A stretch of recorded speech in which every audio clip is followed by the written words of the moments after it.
Bonjour à tous et bienvenue sur la chaîne YouTube CB Math Elisa.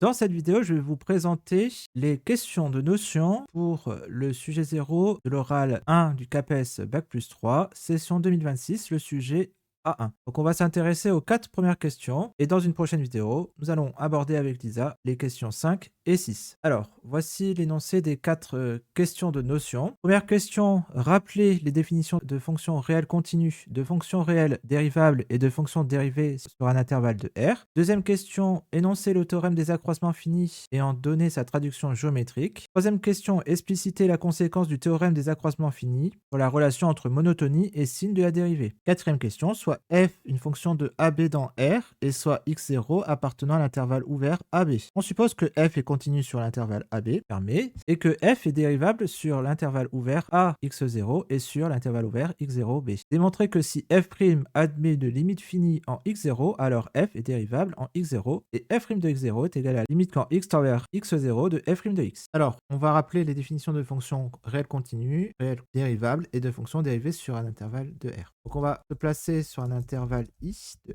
R et f de i dans R. Une fonction, on dit que f est continue et seulement si on a limite quand x tend vers a, f de x est égal à f de a pour tout a appartenant à i. Si on le veut sous la forme séquentielle, on a tout a appartenant à i, tout epsilon supérieur à 0 va exister un état supérieur à 0, tel que valeur absolue de x.a est inférieure à état, donc la distance entre x et a est inférieure à état, implique que la distance entre f de x et f de a est inférieure à epsilon. Alors maintenant, on dit que f est dérivable sur i, et seulement si tout a appartenant à i, on a limite quand h tend vers 0 de f de a plus h moins f de a sur h appartient à R, qui n'est pas égal à plus l'infini ou moins l'infini. Et ce nombre, on note f' de a.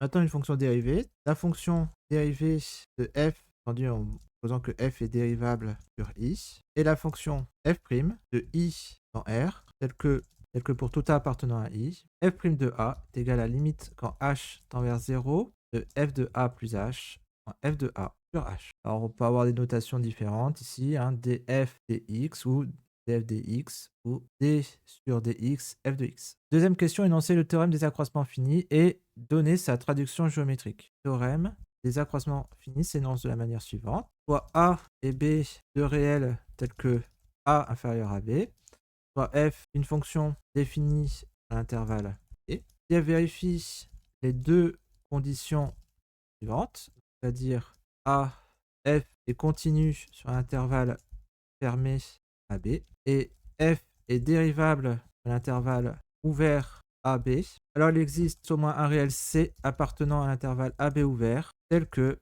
f' de C est égal à f de B moins f de A sur B moins A, ou encore, donc on multiplie ici par B moins A, on va avoir f' de C fois B moins A égale à f de B moins f de A. Interprétation géométrique, ce théorème affirme qu'il existe au moins un point C sur la courbe entre A et B, où la tangente est parallèle à la droite reliant les points A coordonnées A f de A et coordonnées B f de B. Donc on va donner par exemple y égale à au cube moins 2x plus 1. Et on va s'intéresser donc au point A coordonnées 0, 1 et B de f de 2. Ces deux points-là, droite AB. Théorème des accroissements finis affirme qu'en fait, il existe un point entre A et B, donc on va dire un point C, curseur entre 0 et 2 avec un poids de 0,01. C, on va dire coordonnées CF de C. Ah. Donc maintenant, on va tracer la tangente à F, la courbe CF passant par C. Et ensuite, on va chercher donc l'abscisse. Donc voilà le point C, tel que la tangente au point ACF au point C est parallèle à la droite AB.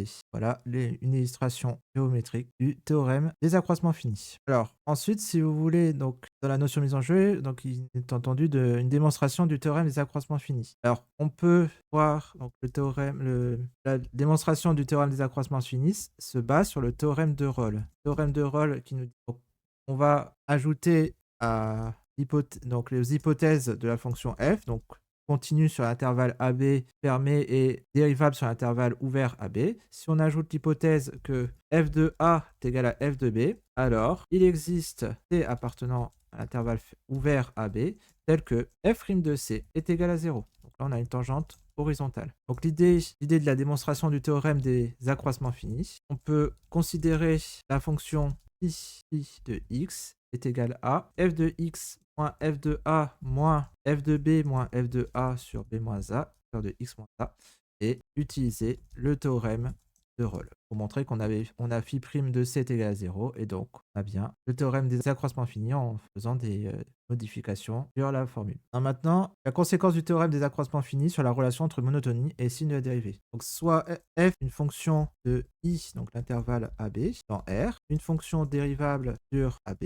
Alors on a f' de x supérieur ou égal à 0, tout x appartenant à i, et seulement si la fonction f est croissante sur i, et la même chose, f' de x inférieur ou égal à 0, tout x appartenant à i, et seulement si la fonction f est décroissante sur i. On peut apporter une démonstration, suppose que pour tout x appartenant à i, f' de x supérieur ou égal à 0. Alors bien entendu, on peut faire la même chose pour f' de x inférieur ou égal à 0, et que f est décroissante. Il faut montrer que pour tout AB appartenant à i, tel que a inférieur à b, alors f de a inférieur à f de b. La fonction f est dérivable sur i, donc elle est continue sur l'intervalle AB et dérivable sur l'intervalle AB ouvert. On peut alors appliquer le théorème des accroissements finis. Il existe un C appartenant à AB, tel que f de b moins f de a est égal à f' de c, facteur de b moins a. Or, on sait que f' de c est supérieur ou égal à 0. Et comme a inférieur à b, là, b moins a supérieur à 0. Ou f de b moins f de a supérieur à 0. C'est-à-dire f de b supérieur à f de a. Donc la fonction f est croissante sur AB. Alors maintenant, on suppose que la fonction f est croissante sur i. On montre alors que pour tout x appartenant à i, f' de x supérieur ou égal à 0. On calcule le nombre dérivé f' de a. f' de a est égal à limite quand h tend vers 0, f de a plus h moins f de a sur h. Or, si h est positif, strictement, on a a plus h strictement supérieur à a. Comme f est croissante sur i, on a f de a plus h supérieur ou égal à f de a. Ainsi, f' de a supérieur ou égal à 0.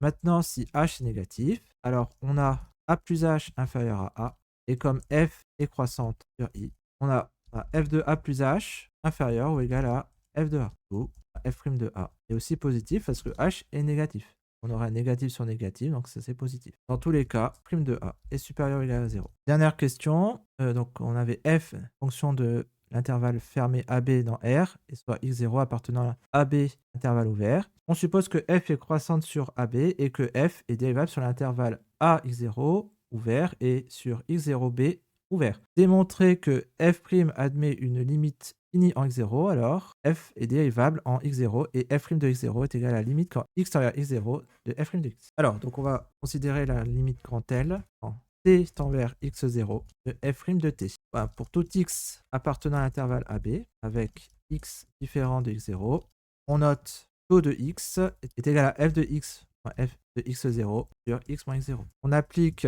le théorème des accroissements finis. On considère l'intervalle i de x égal à x0, x, si x supérieur à x0, ou i de x est égal à x de 0, x est inférieur à x0. F est continue sur l'intervalle AB, donc elle est continue sur l'intervalle i de x. F est dérivable sur l'intervalle a x0 et x0b. On peut dire que l'intervalle ouvert défini par x0, x ne contient pas x0, et donc il est inclus dans l'un des domaines de dérivabilité de la fonction f. D'après le théorème des accroissements finis, il existe un réel c de x, strictement compris entre x0 et x, tel que f de x moins f de x0 sur x moins x0 égale à f' de c de x. Comme cx est strictement compris entre x0 et x, on a l'inégalité suivante.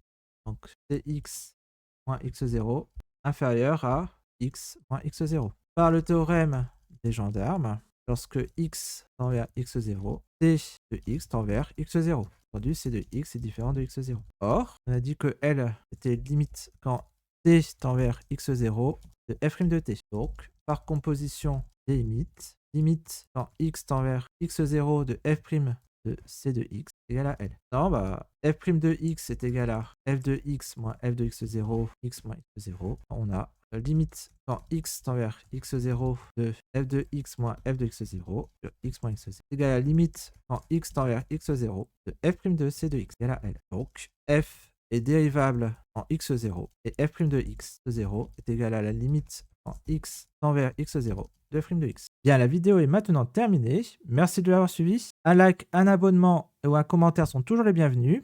Vous pouvez aussi regarder les liens en bas de la description si vous voulez soutenir notre travail.